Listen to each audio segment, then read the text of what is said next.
തങ്ങളുടെ VIP വാഹനമാണ് ഖസ്വാ. ലോകത്തെ ഏറ്റവും ഭാഗ്യം ചെയ്ത മൃഗം. നബി സല്ലല്ലാഹു അലൈഹി വസല്ലം തങ്ങളുടെ കൂടെ ഒട്ടിച്ചേർന്ന് ജീവിക്കാൻ ഭാഗ്യം കിട്ടിയ അള്ളാഹുവിന്റെ പടപ്പുകളിൽ ഒരു ശ്രേഷ്ഠ സൃഷ്ടി.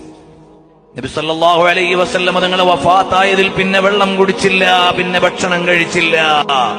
മദീനയിൽ കിടന്ന് കരഞ്ഞ് കരഞ്ഞ് ആ ദുഃഖത്തിലങ്ങ് മരിച്ചുപോയി. ഖസ്വാ എന്ന